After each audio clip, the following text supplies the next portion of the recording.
Hello, everyone, and welcome back to episode 5 of the Impact Statements podcast. I'm Jake, your host today, and we got the usual crew. We got Lincoln. What's up, Lincoln? Not too much. How you doing tonight, Jake? I'm great, and Paul and Johnny.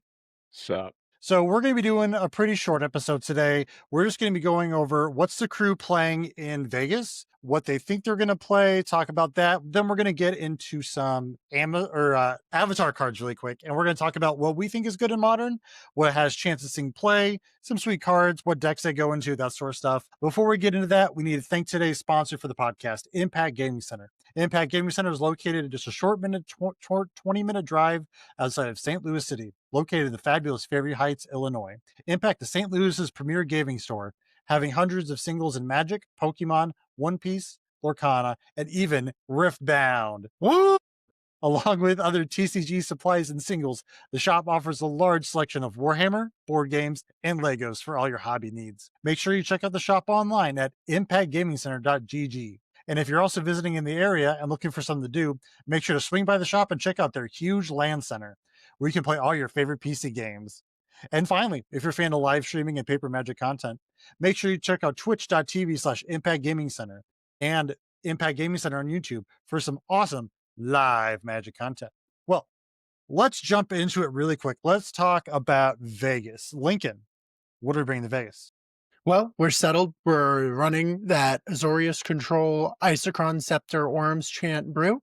I've done a couple of unique things with it. I'll be honest, I was not happy with the list. I was stressed, losing my mind, just couldn't find something I was happy with. I tried Miracles, I tried this, I tried the other. I finally found an iteration that I feel like is the one, and I am really, really confident. So really, really excited. We're going to put some Orms Chants under some Isochron Scepters, and then we're going to make people not play Magic the Gathering. So you opted to go in for the long game. You said, I'm sitting here for maybe all 50 minutes for 8 rounds, and we're hopefully not going to time, going to victories, but maybe playing a little bit longer than most. Exactly right. So something that I did learn from Houston is don't be afraid to call a judge on slow play. When I've got an Isochron Scepter with an Orms Chant on it and Teferi on the table, and me and my opponent both know their only out is to top deck a Beseiju, they know the card they just drew isn't Beseiju, and that they are not out of the lock all of the sudden, right?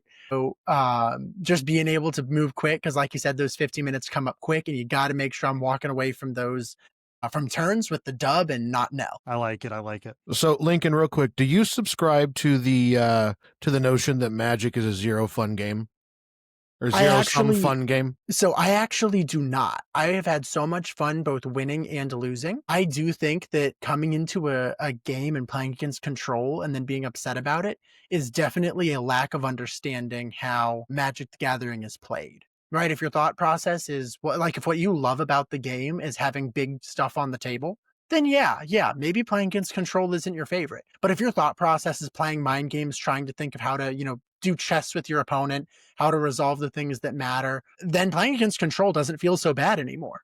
So I think it's more about a mindset. Now, to be fair, just about every PvP game does tend to be a zero sum, right? I mean, some losses just feel bad. I'm a League of Legends player.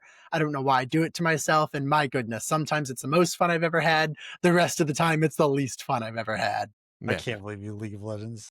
Lincoln is here to have all the fun in the game. Or none of it. Yeah, or none of it. I love it.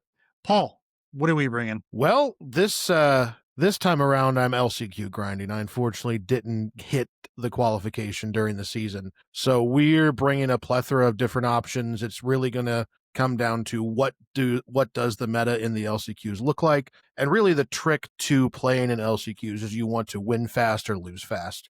Because if you lose your match right after the next LCQ fires, you have to wait another 30 minutes before you can get into one. So I'm probably starting the day off with Ruby Storm and seeing how the day goes from there. I'll have Jeskai, Blink, I'll have Tron, Affinity, probably Zoo of some form.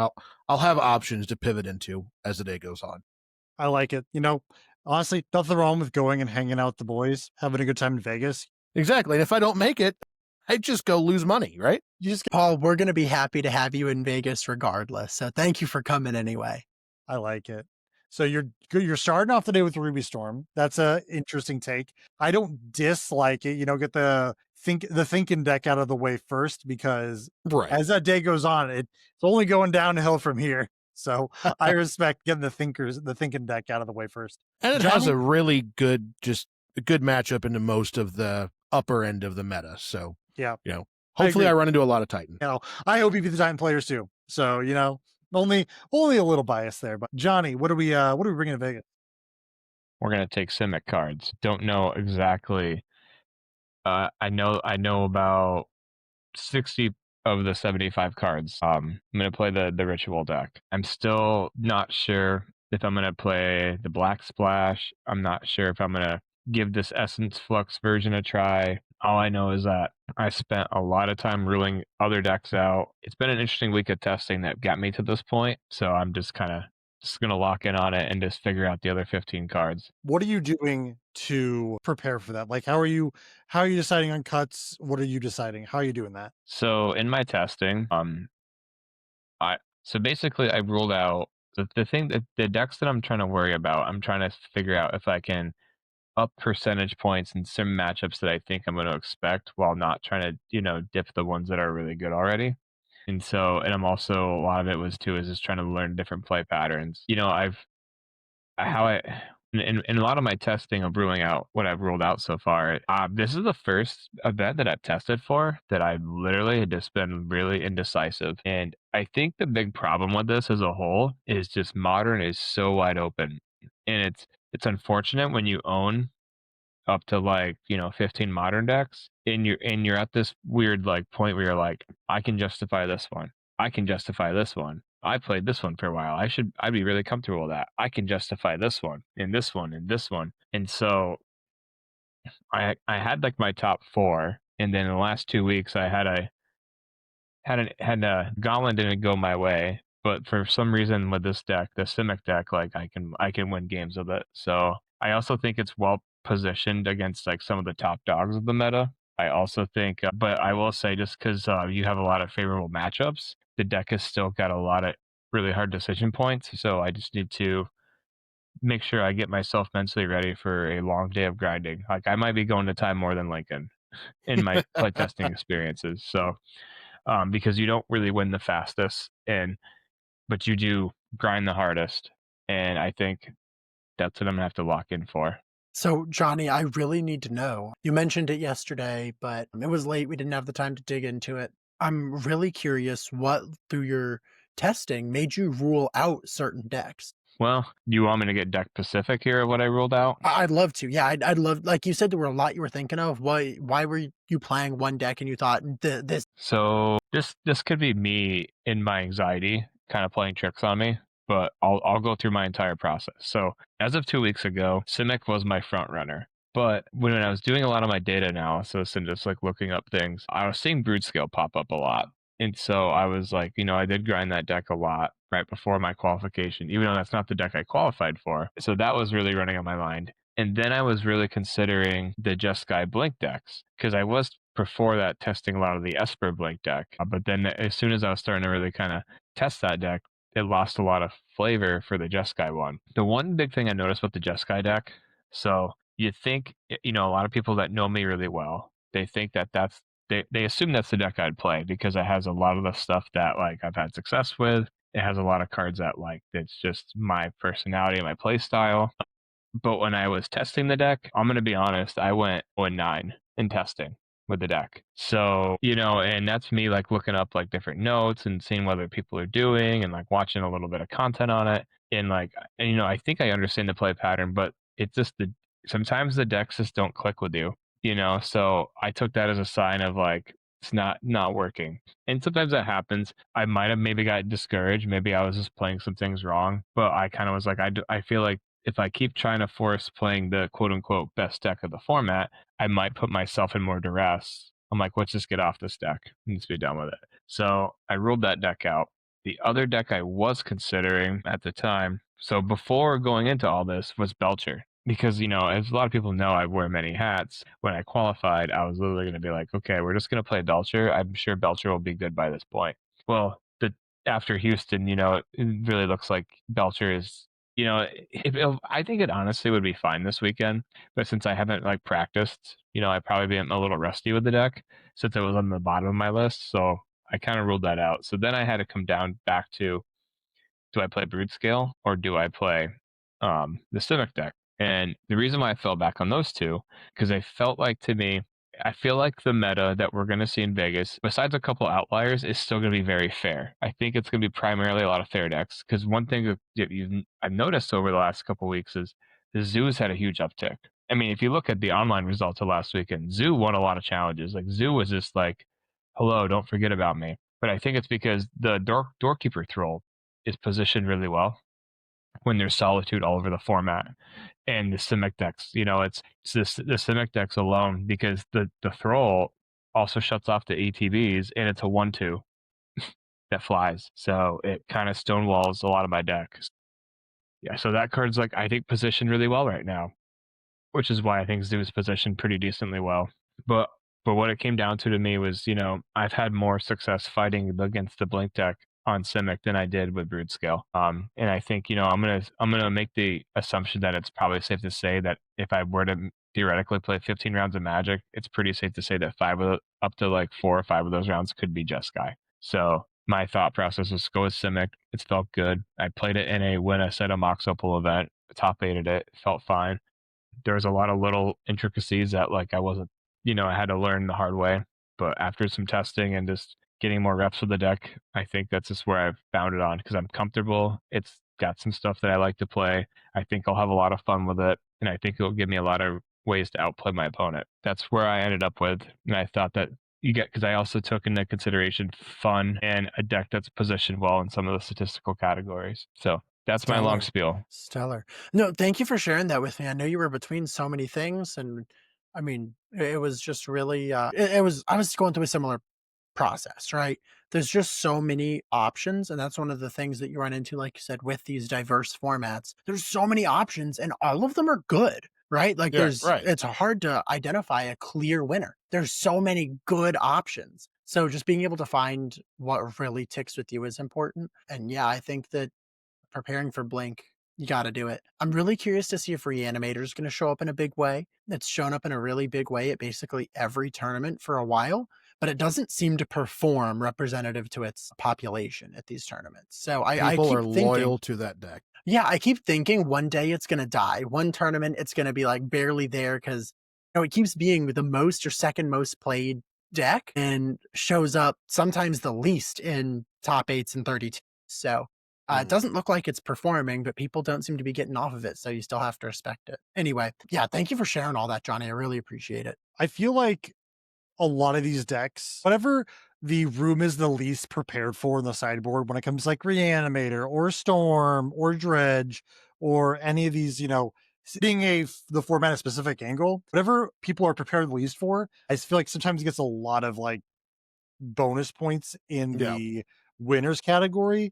But then on the flip side, people that over prepare for decks don't might just like misplay against what they're sideboarding into. So Mhm. I mean, anything can happen. Big tournaments are sick and they're cool and they're wild. Agreed. Agreed. But so this is what the boys are playing for Vegas. There's a bunch of impact guys going. If you're at Vegas, go up and say hi. I think everyone's favorite impact player, Kevin Thomas, should be there. So if you are a KT fan, make sure you guys go up say hi. Don't be scared. None of the impact guys bite. At least Paul doesn't bite hard, I think. I don't know. But You'll find out. that's what you find out for at Vegas. So if that's all we got on Vegas, we got a couple cards from Avatar that we are wanting to go over and talk about. And I'm going to pop us over. I think I did this right.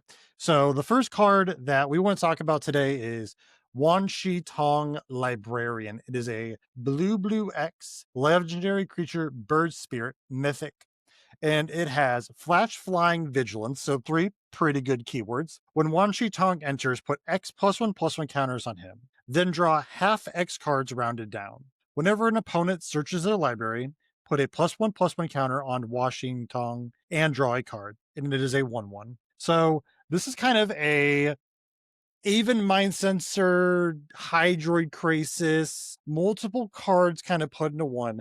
I'm really high on this card. I think this card is really sick. Lincoln has told me otherwise.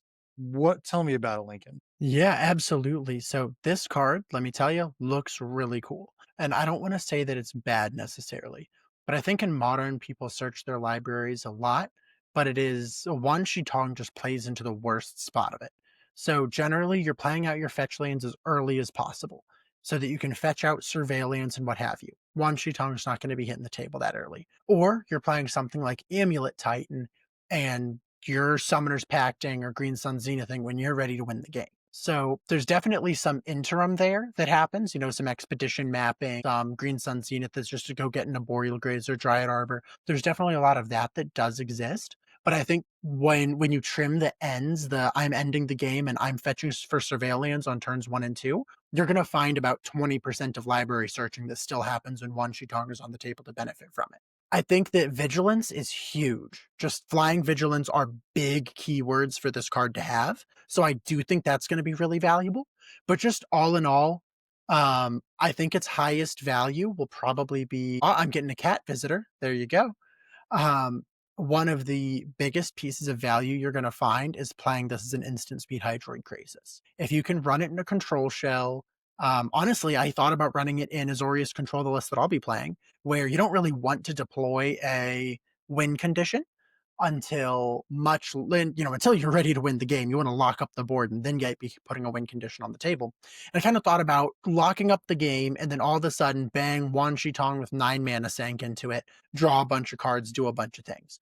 But the more that I thought about it, when the game's locked up, I don't need to draw those cards. I just need a threat that wins the game. So I was struggling a little bit with where it lives in Modern. I think it's cool. I would love to see it have a home, but I'm just having a very hard time seeing it right now. On that note, too, I did test this card a fair amount over the weekend, and I tested it with Simic Ritual in particular, and because I thought maybe this could replace one of the 2 drops, or it just maybe was the answer of one of the cards I'm looking for, or just be an upgrade over Fiddle Flip. And to be honest, like it's really awkward because there are times I want it to sit out there, but then it's like really awkward if I have a ritual because it's like, okay, do I ritual or do I keep this out and hope to get more value? And I find that I just kept getting punished. The only upside I honestly had with this card was the flying vigilance, and I like the flash aspect. I like a lot of what this card does, but I think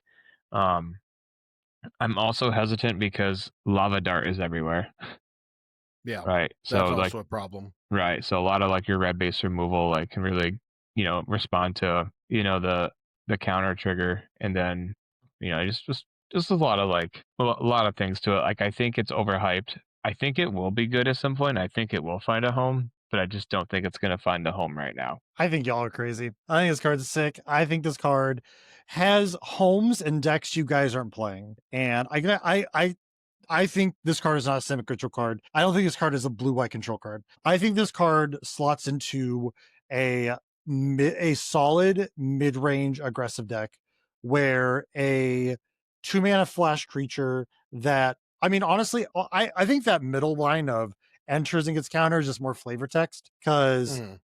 I think it's good when you're top decking it to your opponent on turn 8, but I think that almost never matters. Like you spend 4 mana on this, you draw 1 card. It's like it replaces itself.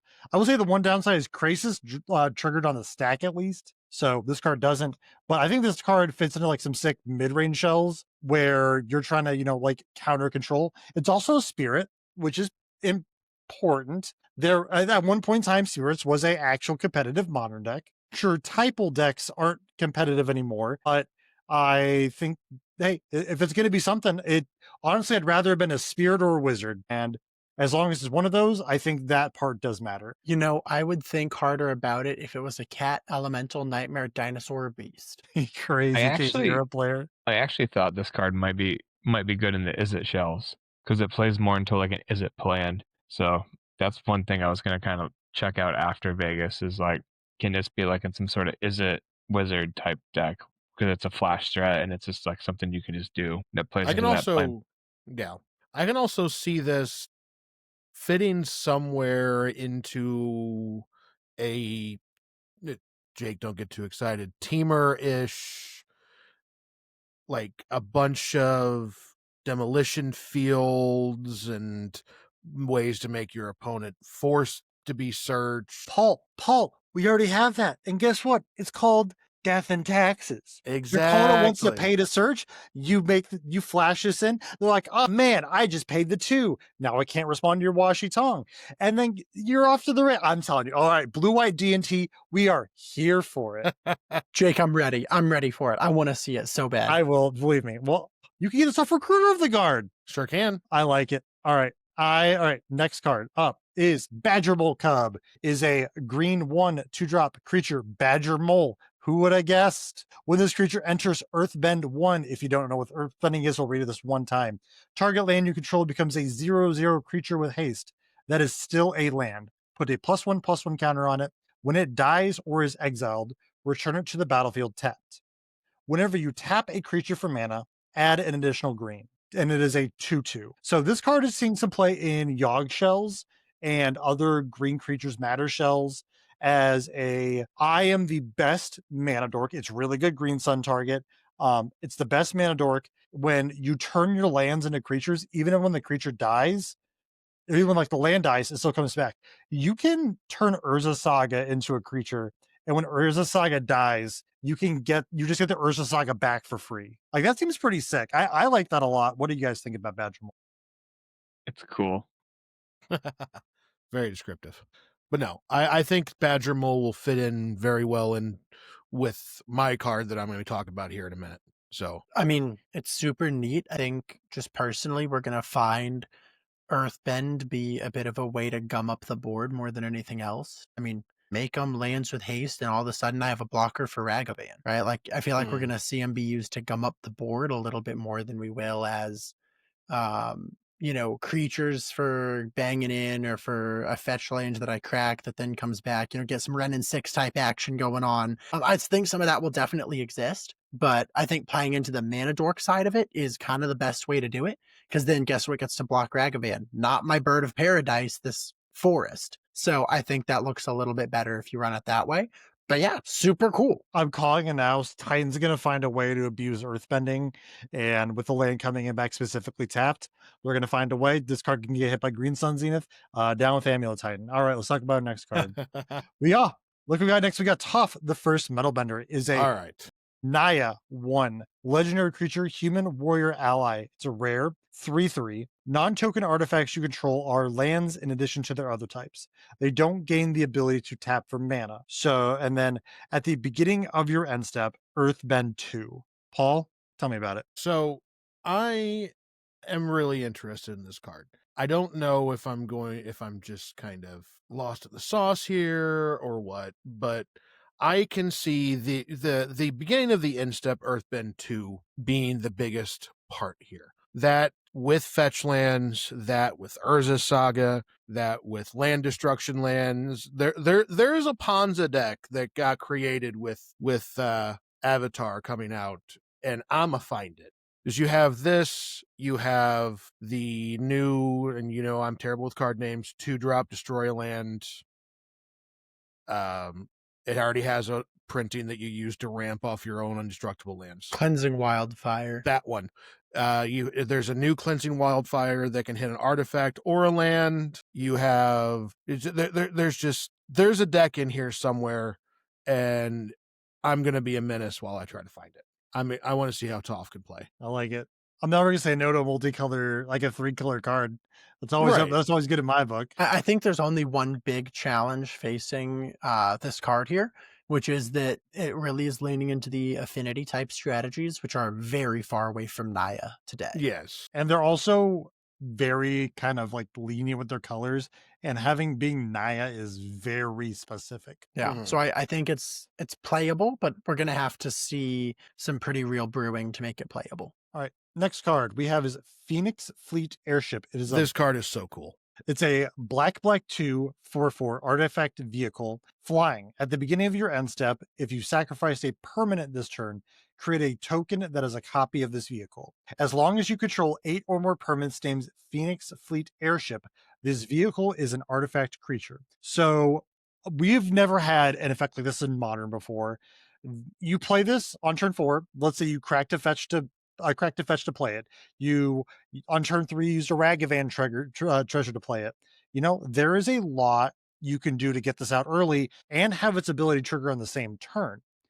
And so on turn 1 or the first time you play it, it makes 1 copy, and then so you have 2. And then 2 make 4, 4 make 8, and you're already online. So what do you guys think? I think this card's really sick. I like what it's doing. When I first read the full body of the text, my thought was, LOL, another card that's never going to matter, never going to do anything. And then my brain suddenly comprehended the word permanent and Yup. remembered that Yep. treasures are permanents and Mishra's Bauble is a permanent. And I Fetch kind lands of, are permanents. yeah, so I started getting really close to the, wait a minute, does this demand a board wipe right away? Is that what this is doing? Does this dodge creature board wipes before they're already online? Like It's I also had not a some, creature.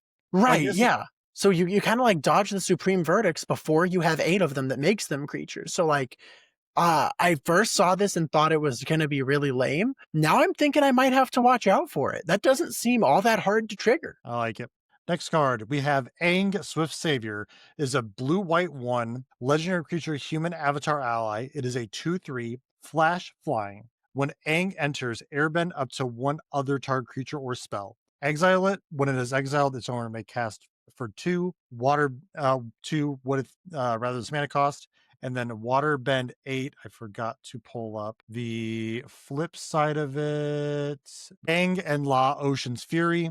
Legendary creature, Avatar Spirit ally, reach, trample. When Aang and La attack, put a +1/+1 counter on each tapped creature you control. So the front side is kind of like a spell queller, even mind sensor that can hit creatures, not just spells. So it's a little more efficient on the stack. And then it has the possibility of flipping over into a big, dumb counters matter dude. Lincoln, what do you think about this card? So Airbend is missing a really, really important little line of text. You can find it on Foretell and you can find it on Plot.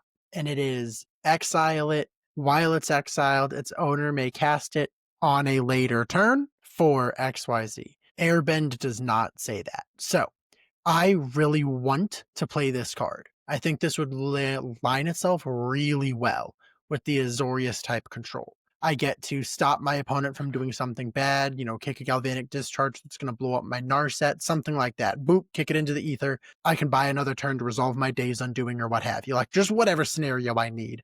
I can have Aang airbend something on the stack away, and I'll draw something really cool. And I love that this gets around uncounterable.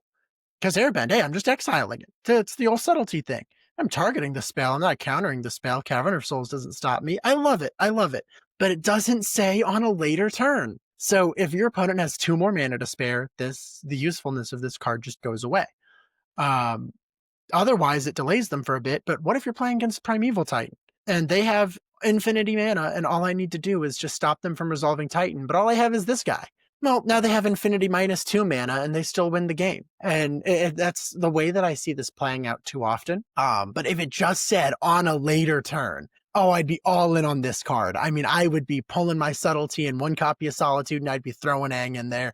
Because the other thing is you can flip him for Waterbend and he can end games pretty quick. Doesn't seem like a big deal, but when I've got the game locked up with an Orm's Chant and a Isochron Scepter, I can flip him and start beating face pretty fast, and he'll be lethal in a couple turns. So unfortunately, Airbend doesn't say on a later turn. So I just think that the card's not very good. Yeah, I've had a lot of friends telling me to play this card, and I tell them, why would I play this when I could play Aven Interrupter? They go, well, he can exile a creature. I'm like, so what? Who cares? They just, oh no, I exiled your solitude, and then you just pitch cast it again, or their subtlety or whatever.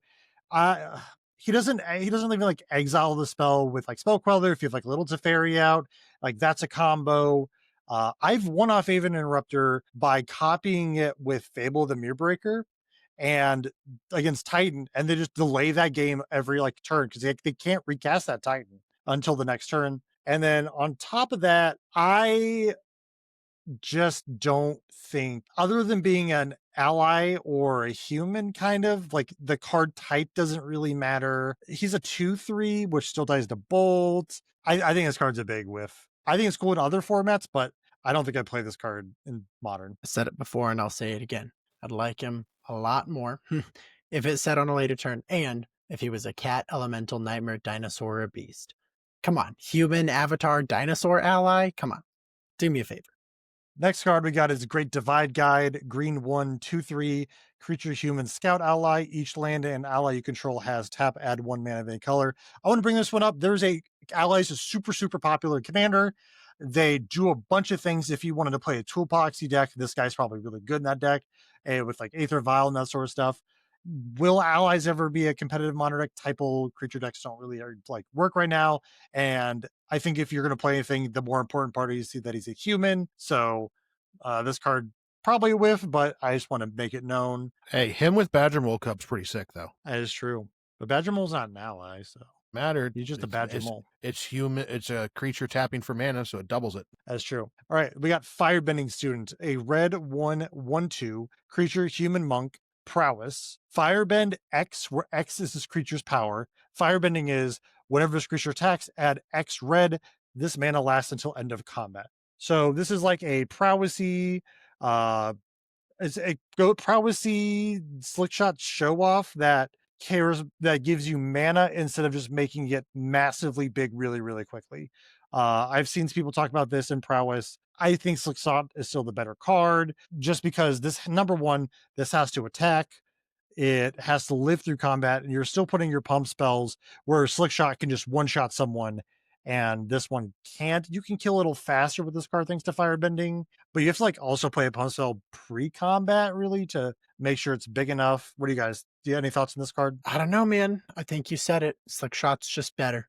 It's cool. It seems cool. It ain't Slick Shot. Slick Shot is just better, but this also, this has a home. Is you can use your removal spells, your damage-based removal spells, to kick things out of the way, get this power up a couple ticks, and then attack with it, get the mana back, and then you're using your violent urges or whatever to get in for big damage. Slick Shot is 100% better, but this has a home zone. Yep, I agree. All right, next card we got is My Scornful Striker. It's a black 1/2/2 legendary creature, human noble ally. First strike. Whenever a player casts a non-creature spell, they lose 2 life. This is like a Black Thalia. I think this card's really cool. I like the implications of a different type of card other than Thalia because Thalia's not seeing much of play right now. Being a 2/2 is huge instead of a 2/1. And instead of saying you have to cost more for spells, losing 2 life. I mean, Storm, they can kill themselves in a turn real quickly with this card. Any thoughts about my D&T, Sideboard baby. option, sideboard option. If you can't play Magebane Lizard, if you can't play Eidolon of the Great Revel, if Storm ever becomes big, now I play my. I like it. Next card, Redirect Lightning. It is a 1 mana instant lesson. As this will cost to pay the spell, pay 5 life or pay 2. Change the target of a spell or ability with a single target. We've never had a redirect this cheap and modern before. 1 mana is really efficient at what it does. 5 life, if it's a difference between you winning and losing the game or not, 5 life, who cares about that? I like how it says spell or ability, so it's not just spells. There are some playable learn cards from Strixhaven. We're going to Strixhaven next year, so lessons might be another subtype that matters. It's a card you can put in your sideboard if you're going to play like a few of a lesson spell, and you just get the spell for free. Any thoughts on this? One big thing with this, as it is with any redirect spell, people are going to flub up and try to redirect something that has no other targets and gonna get blown out by it. I had it happen just today in a draft. I was dealing damage to target creature and opponent controls. They try to redirect lightning, pay 5 life, they still lose their creature, get blown out, they immediately concede. So people are going to mess this card up for a while till they figure it out. However, there's one. This card gives me hope, in the smallest window of hope that my Lord and Savior Death Shadow could come back. That is true. Because if you think about it, can you imagine pass, get thought seized, boom, pay 5 life, So you super ramp yourself to Death Shadow and you thought seize them. Yeah. Or they try to kill your Death Shadow with like Solitude, and you take the 5, redirect it to the Solitude to another creature or something, and the Shadow gets to live, and you're at less life, and the Shadow's even bigger now. That exactly. That's That's really like cool. I was I like actually that. thinking a lot of like this. I think discarding Death Shadow, Grixis Death Shadow can maybe try to live again. I like it. Next card is Abandoned Air Temple. It's a land, enters tapped unless you control a basic land.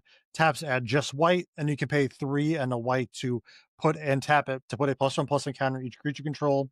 This is a mono white Gavany Township. There was a time in Modern when Gavany was really, really good. That time is long ago. This card does tap for a color, which makes I think a little bit better than Gavany Township. Mhm. Um, I I love the text they've been doing lately with this land enters tapped unless you control a basic land, where and they did this a little bit in Tarkir with like the Tarkir lands, which are cares about if you control land of that type of the respective like other clan types. This cares about if you just control basic. I like the formatting on this card. I think this one and the next card are the only 2 lands of the cycle that are going to do anything. I love Gavany Township. This card seems cool. Any thoughts? Goes well in Death and Taxes. Oh, D. True, it does. Have It you noticed does. most of these cards are D&T cards? Did Jake put this list together? Hold on a minute. No. And then finally we got Lincoln. What is this card's name? I'm not gonna mess it up. Yeah, this is Agnaquella. It's pretty cool. It's a land. This land enters tapped unless you control basic land. Taps add blue, and then blue 2, tap it, draw a card, then discard a card. It's a loot on a land.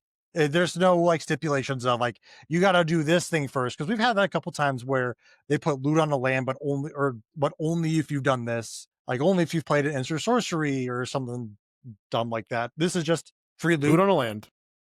Lincoln blue white control, maybe. I mean, it's Card at actually least seems good. Card you seems good. can you can fetch up basic, which isn't like the end of the world for that deck. Uh, draw So a discard. yeah, it lives in a little bit of an awkward place because with Blood Moon getting more popular, especially with these energy lists, we are seeing basic lands become more popular, or people being more conscious about fetching up basic lands, which says, hey, this thing enters untapped more frequently. Nice. And also gets turned into a mountain under Blood Moon. Not nice. So it's kind of an interesting thing where the same thing that makes me want to play it makes me not want to play it. But loot on a land for 4 total, that's actually really good. I could see myself using that on an end step frequently. Mhm. Yeah, cool. Well, that is all of the avatar cards. Pop us back to the big screen. We're going to keep this episode kind of short today. I know that we're not going like the normal time that we're used to, but these guys are going to be bringing up a follow-up episode in Vegas, talking about how they're doing, how their games have been going. Anything I'm missing, Lincoln? Yeah, About so the the second plan episode? is right after day 1, we're going to give you guys a recap of how we're doing. You're either going to hear us remorsefully talking about how we are not making day 2. You're going to hear us excited about it. We'll get to tell you about all of our games. We're going to keep good record of it and all that. But we just want to fill you guys in. You know, we've been talking about Vegas at least a little bit for the last 5 episodes, right? It's obviously been this big thing coming up. It's going to be this massive event. So we just wanted to keep this one a little bit short so that we can come at you with a little bit of a different video style later this week, when we just kind of get together in the hotel room after day 1 and just talk about how are we doing, what's going on, what's up with the field, and give you guys the inside scoop, if nothing else, just for fun. And of course, to tell you guys that Paul spiked an LCQ and is joining us. And hey, you'll probably get to meet some more of the Impact guys because there's a lot of us going out. Mm-hmm. I'd like to get everybody in if we can. Might be a little Yeah. tight in the room, but hey, we'll be fine. I will not be there, but I think these guys are more than capable of handling the episode. And you get to hear maybe your favorite person ever. Hey, KT Thomas will be there. So, I know he's my favorite. well, everyone, thank you all for listening. If you like the show, make sure to support the shop that supports us at Impact Gaming Center. If you need any singles, might be a little late for Vegas, but make sure you check out impactgamingcenter.gg for, hey, some of these cool avatar cards we just talked about tonight. If you like paper magic content, then make sure you check out twitch.tv/Impact Gaming Center. And this has been the cast signing off. Thank you guys so much for listening. See y'all later. Adios.